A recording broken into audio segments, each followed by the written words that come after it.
रूस का भयंकर प्रतिशोध, यूक्रेन में बरस रहे आग के गोले।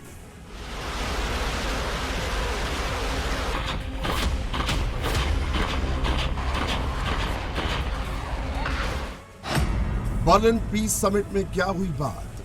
क्रिसमस से पहले होगा युद्ध विराम।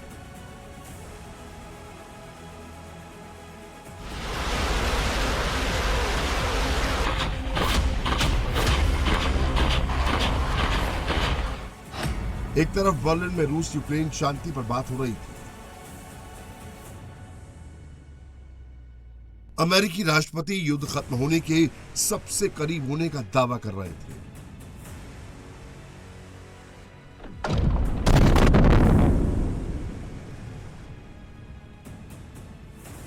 तो दूसरी तरफ यूक्रेन ने रूस पर अब तक का सबसे बड़ा हमला कर दिया। रूस के सबमरीन पर यूक्रेन ने अटैक कर दिया।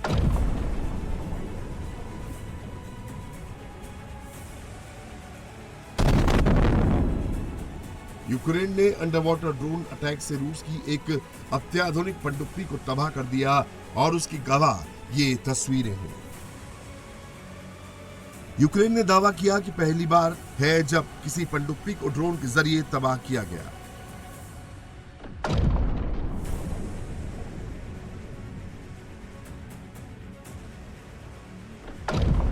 यूक्रेन की ओर से एक वीडियो जारी करके कहा गया कि रूस की किलो क्लास पनडुब्बी को अंडर वाटर ड्रोन से निशाना बनाया गया। यह हमला रूस के नोवोरोसिस्क बंदरगाह में किया गया। यहां रूस की कई रणनीतिक पनडुब्बियां तैनात थी। यूक्रेन की घरेलू सुरक्षा एजेंसी एसबीयू ने दावा किया है कि यह हमला सी बेबी नामक अंडर वाटर ड्रोन से किया गया।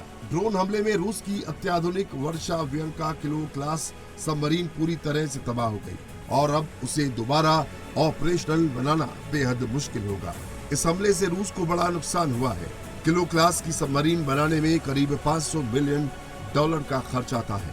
हमले के वक्त रूसी submarine 4 calibre cruise missile launcher से लैस थे।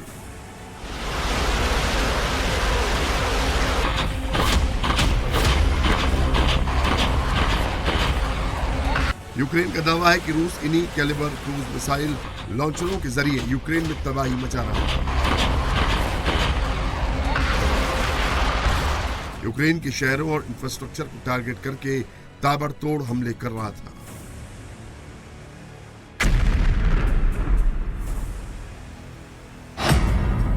कैलिबर मिसाइल रूस की सबसे खतरनाक क्रूज मिसाइलों में से एक है। इसकी मारक क्षमता करीब 1500 से 2500 किलोमीटर तक मानी जाती है। इसे युद्धपोत, फ्रिगेट और खासतौर पर किलो क्लास पनडुब्बियों से दागा जा सकता है। ये मिसाइल बेहद कम ऊंचाई पर उड़ते हुए रडार से बच निकलती है। 5-10 मीटर की सटीकता के साथ दुश्मन के टारगेट को भेदती है। इसमें न्यूक्लियर वॉरहेड लगाने की क्षमता भी मौजूद है। कुछ वेरिएंट अंतिम चरण में सुपरसोनिक रफ्तार पकड़ लेते हैं, जिस कारण इसे रोकना एयर डिफेंस सिस्टम के लिए बेहद मुश्किल हो जाता है। यूक्रेनी नौसेना इस हमले को रूस यूक्रेन समुद्री युद्ध का टर्निंग पॉइंट मान रही है।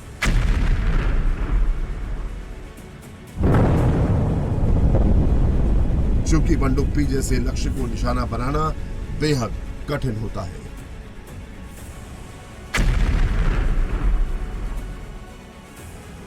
रूस को अगर इस पनडुब्बी को ठीक करना है तो उसे पानी के ऊपर लाना पड़ेगा, जिससे वो दोबारा हमले की जद में आ जाएगी।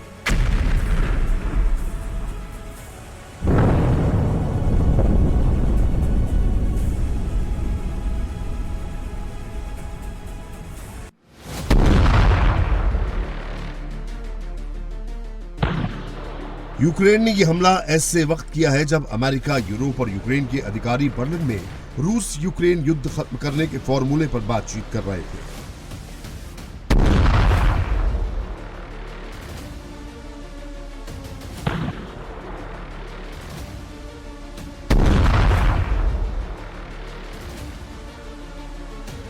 बर्लिन पीस समिट में माना जा रहा है कि रूस यूक्रेन के बीच करीब 90% सहमति बन गई है।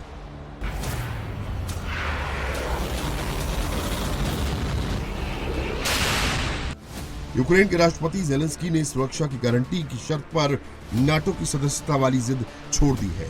अमेरिकी राष्ट्रपति डोनाल्ड ट्रंप ने भी शांति समझौते के बेहद करीब पहुंचने की बात कही है। जब आप 25 से 30 हजार सैनिकों को खो रहे हैं, जिनमें अधिकतर सैनिक या अन्य लोग भी हैं, कीव जैसे शहरों से, पूरे यूक्रेन में विभिन्न संस्थानों से, तो ये बहुत बुरा है। वास्तव में द्वितीय विश्व युद्ध के बाद से किसी ने भी ऐसा कुछ नहीं देखा है, लेकिन हम करीब आ रहे हैं। हमें यूरोपीय नेताओं से जबरदस्त समर्थन मिल रहा है। वे इसे भी खत्म कराना चाहते हैं और इस वक्त रूस भी इसे खत्म कराना चाहता है। और उनकी समस्या ये है कि वे इसे खत्म करना चाहेंगे और फिर अचानक वे ऐसा नहीं करेंगे, और यूक्रेन इसे खत्म करना चाहेगा और अचानक वे ऐसा नहीं करेंगे। इसलिए हमें उन्हें एक ही पृष्ठ पर लाना होगा, लेकिन मुझे लगता है कि ये काम कर रहा है। बहुत अच्छी बात है। बर्लिन में अमेरिका समेत यूरोपीय देशों ने यूक्रेन को नाटो की तर्ज पर सुरक्षा की गारंटी दी है। पीस समिट के बाद बाकायदा स्टेटमेंट जारी करके ज़ेलेंस्की को सुरक्षा समेत आर्थिक सहयोग का भरोसा दिया है। यूरोपीय देशों ने क्रिसमस तक इस विनाशकारी जंग को खत्म करने की उम्मीद जताते हुए गेंद पुतिन के पाले में फेंक दी है।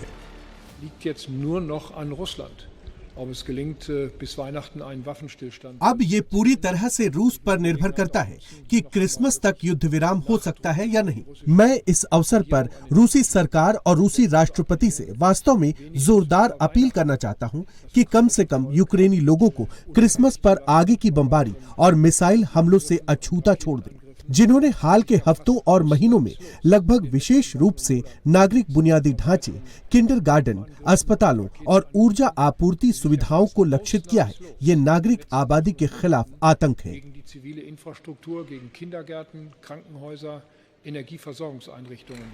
रूस यूक्रेन के बीच शांति समझौते पर भले ही बात आगे बढ़ रही हो, लेकिन पुतिन का जो रुख है उससे नहीं लगता कि यह युद्ध फिलहाल थमने वाला है।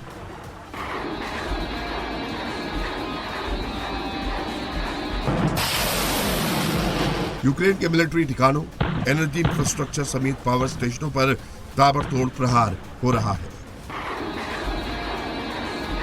मिसाइल और रॉकेट से यूक्रेन के अहम ठिकानों पर दनादन हमले किए जा रहे हैं। ये तस्वीरें यूक्रेन के ओडेसा पोर्ट की हैं। रूसी सेना ने काला सागर में मौजूद यूक्रेनी बंदरगाह पर हमला किया है।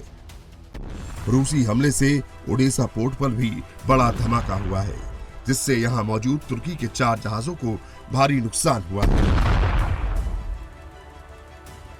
इस हमले को यूक्रेनी ड्रोन हमले के प्रतिशोध के रूप में देखा जा रहा है। तबाही का यह मंजर पूर्वी यूक्रेन के ज़ापोरोज़े का है। रूस ने यूक्रेन के किलेबंद ठिकानों पर रॉकेटों की बौछार कर दी। गुलियाईपोल के पास दुश्मन के ठिकानों पर मल्टीपल लॉन्च रॉकेट सिस्टम से दनादन रॉकेट्स दागे जा रहे हैं। रूसी सेना के ताबड़तोड़ हमले से ज़ापोरोज़े के इस इलाके में भारी तबाही हो रही है। रूसी सेना Su-34 बॉम्बर से भारी बम गिरा रही है। दुश्मन के किलेबंद इलाकों को लगातार ध्वस्त कर रहे हैं।